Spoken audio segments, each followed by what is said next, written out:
Spoštovani novinarji, hvala za vaš obisk. Današnja novinarska konferenca je sklicana z namenom, da predstavimo to resno situacijo, v kateri se je naša bolnišnica, pa tudi ostale zdravstvene ustanove v Sloveniji znašla s tem strmim naraščanjem števila COVID bolnikov. Stanje, ko bomo predstavili pravzaprav naše aktivnosti na področju COVID delovanja in pa žal tudi obelodanili stvari, da zaradi prezasedenosti bolnišnic, pa po vseh predvidevanjih še sploh nismo dočakali tistega vrha, ko se bo bolnišnica morala preusmeriti in bojo žal odpadali ostali necovidni programi. Zato so z mano moji cenjeni sodelavci, profesor Vogrin, strokovni direktor, dr. Vidovičeva z pljučnega oddelka, predstojnica in docent Nađi z kardiologije, morda neka področja, kjer se ta COVID kriza, obolevnost in zasedenost najbolj odraža. Uvodoma bi rad poudaril, da je stanje res zelo alarmantno, da smo v bistvu že na pragu ali pa že v stanju naše najhujše krize in da se bojimo, da še tu ni konec in da bojo stvari se še poslabšale s posledičnim seveda povečanim prilivom bolnikov, covidnih bolnikov, za katere pa kot tako pomembna inštitucija, kot je UKC, moramo strokovno poskrbeti. Morda moj v tem uvodnem nagovoru apel, da smo zdaj res v fazi, ko ljudje, državljani morajo sprevideti pomembnost ali pa resnost te situacije, da tudi tisti negativistično nastrojeni sprevidijo, da je zdaj pa res konec kakršnihkoli drugih razmišljanj kot reševanje COVID krize, ko je treba začeti razmišljati o sebi, o svojem zdravju, o svojih najbližjih, nenazadnje tudi ali pa predvsem tudi o zdravju bolnikov, ki zaradi zasedenosti bolnišnice ne pridejo v slovenske zdravstvene ustanove na obravnavo zaradi drugih bolezni. Zato bi bil moj apel ali pa prošnja vsem državljanom, predvsem usmerjena v to, vemo, pred nami so prazniki, da se v teh praznikih res kar se da omeji množičnost nekega združevanja. Noč čarovnic po naših apelih naj letos mine brez mladine ali pa v sila zmanjšanem številu. Vem, da so obiski grobov pomembna stvar vsaki družini, ampak morda posamično, predvsem ne nekega množičnega obiskovanja in predvsem, da ljudje začnejo razmišljati, da to, kar stroka govori glede cepljenja, glede varnostnih razdalj, glede vseh ostalih ukrepov, ni nekaj, kar je govorjeno na pamet, ampak ima resne strokovne podlage. Zato prosim res za en tudi resen pristop vseh državljanov, ker smo v globoki krizi. Sedaj bi prosil spoštovane sodelavce, da vsak na svojem področju predstavi problematiko, ki sem jo uvodoma predstavil. Hvala vam.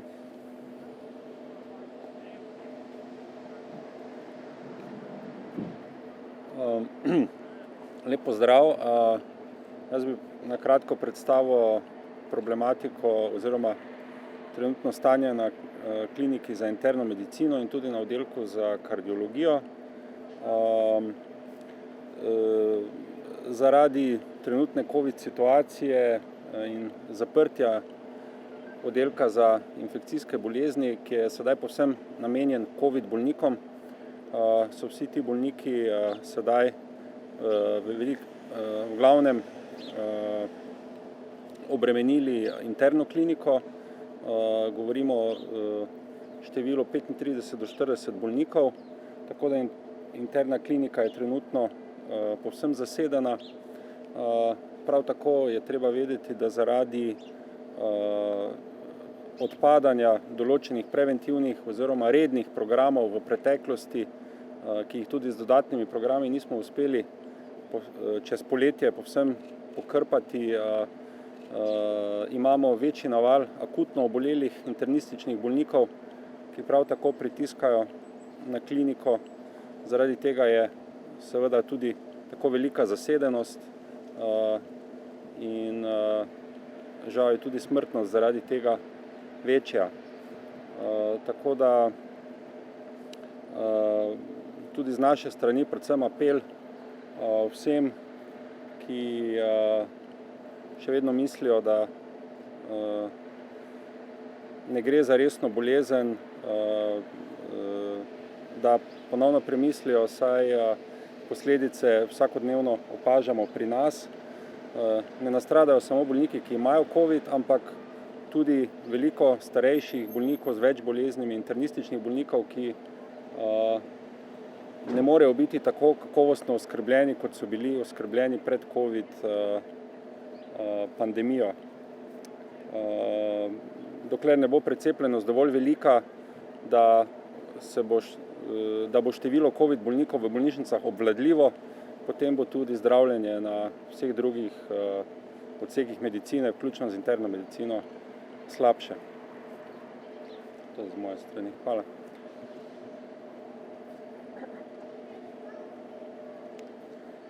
Dober dan.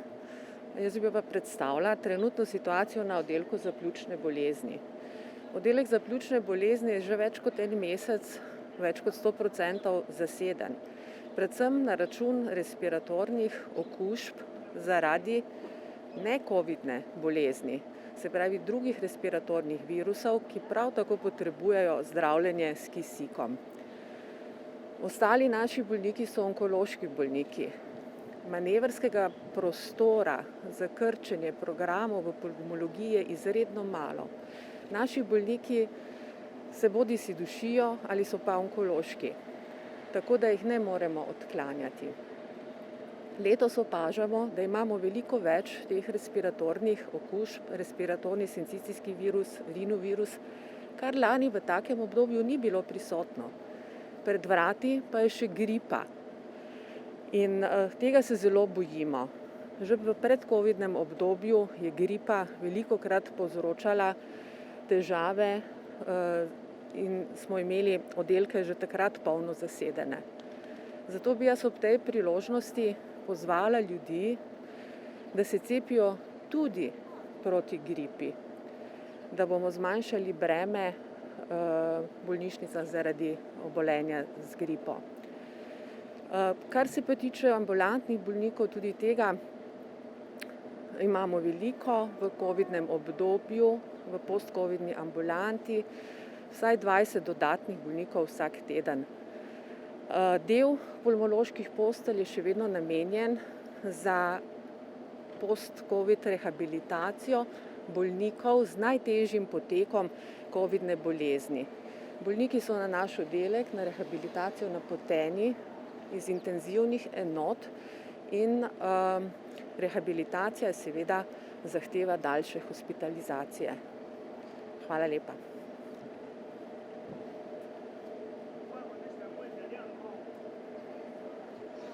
Dober dan tudi z moje strani. Čisto kratko poročilo s strani Ministrstva za zdravje. Moram povedati, da vsako tedensko poteka koordinacija na nivoju strokovni direktorji vodstva Ministrstva za zdravje in da pravzaprav celoten zdravstveni sistem na sekundarni ravni, to se pravi vse bolnišnice, delujemo usklajeno in enotno pri obravnavi COVID pacientov. Nažalost je situacija takšna, da se število COVID bolnikov zelo hitro povečuje in tako je bil včeraj sprejet sklep, da se dodatno povečajo kapacitete za COVID paciente.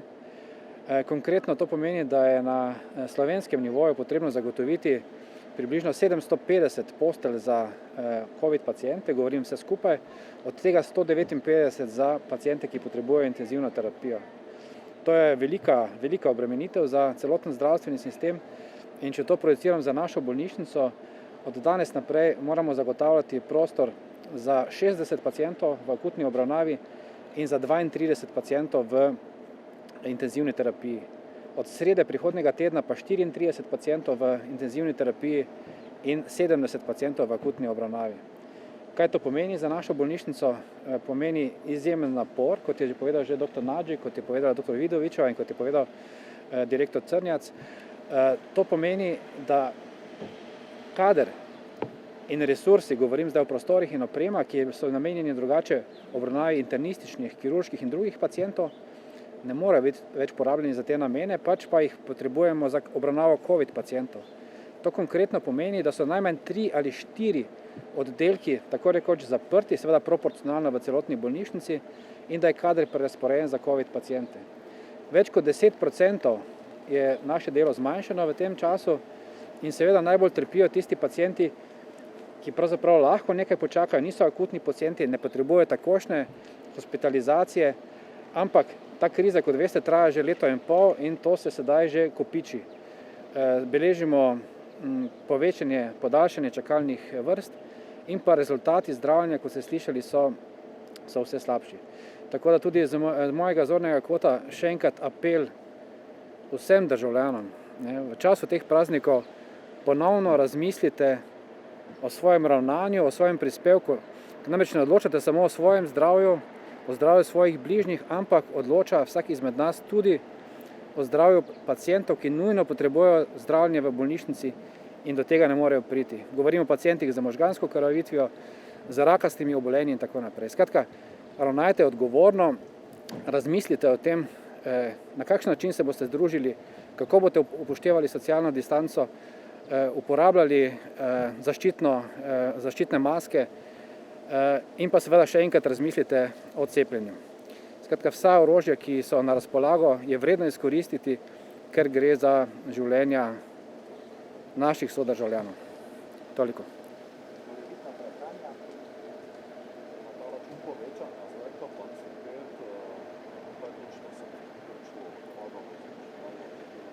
Ja, jaz bi rad tukaj zelo poudaril to, da že do tega trenutka so elektivni programi odpadali. Konkretno na kirurgiji ves čas normalno teče urgentna služba, ves čas normalno obravnavamo onkološke pacijente, elektivni programi pa že zdaj odpadajo. V tem trenutku je kirurgija, da rečem, v neki prispodobi teče nekje na 70%. Skratka, 30% elektivnih posegov že v tem trenutku odpada in podobno je tudi na nekaterih drugih oddelkih bolnišnice, kjer je to mogoče. Recimo na fiziatriji, ORL, oftalmologiji in tako naprej, skratka, kjer niso v obravnavi pacijenti, ki potrebujejo nujno takojšnjo hospitalizacijo, ampak lahko še malo počakajo.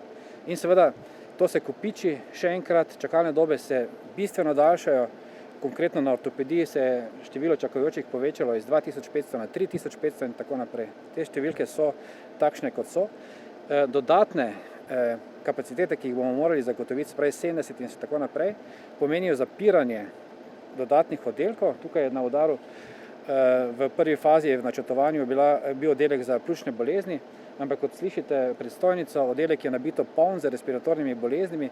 Tam gre za pacijente, ki se dušijo ali so rakasti bolniki. Skratka, takih ne moremo zanemariti, moramo jih ves čas zdraviti in bomo poiskali pač optimalne rešitve, da bomo ravnali po sistemu triaže. Skratka, tisti, ki potrebujejo obravnavo v nekem trenutku, jo bodo dobili, tisti, ki pa lahko nekoliko počakajo, bodo pa morali žal še naprej počakati. Mogoče samo še to, intenzivna terapija, to vedno znova poudarjamo, je zelo ozko grlo v celotnem zdravstvenem sistemu v Sloveniji. Mi smo imeli v našem ustanovi pred COVID krizo na voljo 27 intenzivnih postelj, te smo ohranili in odprli dodatnih 32 novih. Če si predstavljate, brez dodatnega kadra, sicer z dodatno opremo, ampak brez dodatnega kadra, ki smo ga prerazporedili iz drugih oddelkov.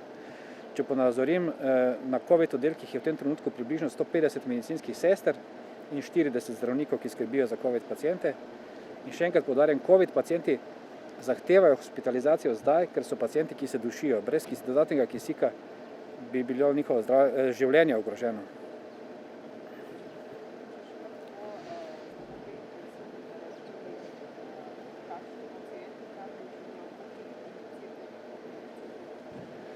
Ja, te podatke imamo. Zdaj, konkretno na oddelku za intenzivno terapijo je povprečna starost pacientov približno 65 let. Kar se tiče tega, ali so cepljeni ali ne, pa je podatek takšen, da je cepljenih približno 15 do 20%. Medtem ko na akutnem oddelku je povprečna starost 69 let, cepljenih pa je približno 30%. Skratka, 70 proti 30 na akutnem oddelku in še nekoliko večja razlika v intenzivni terapiji. Najmlajši pacient konkretno danes na intenzivni terapiji je star 43 let, na akutnem oddelku pa 36 let. Še mogoče to ne bi še už. Je kako vprašanje na...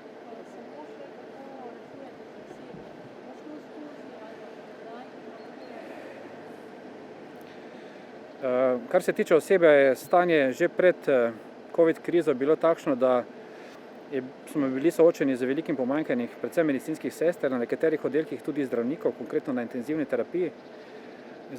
Kadra ni več, kot ga je bilo pred krizo. Približno enako. Na srečo je kadrovska politika na nivoju bolnišnice taka, da ni prišlo do enormnega odliva kadra. Zelo smo zadovoljni tudi nad tem, da se število medicinskih sester ni zmanjšalo. Ni se povečalo, ampak ni se zmanjšalo celokupno. Skratka, odhode smo uspeli nadomestiti, ampak to ne zadošča. To ne zadošča, še posebej, ker se ti zdravstveni delavci, ki so preskrbeli za paciente na običajnih oddelkih, razporejeni na COVID delovišča. Skratka, zmanjka jih, nekje jih zmanjka. In s tem smo nažalost soočeni. Poleg tega pa seveda tudi prostor pa oprema. Tako da situacija je zelo daleč od dobre. Želimo si, da bi ta kriza čim prej minila, izvenela in tukaj lahko vsak izmed nas nekaj napravi.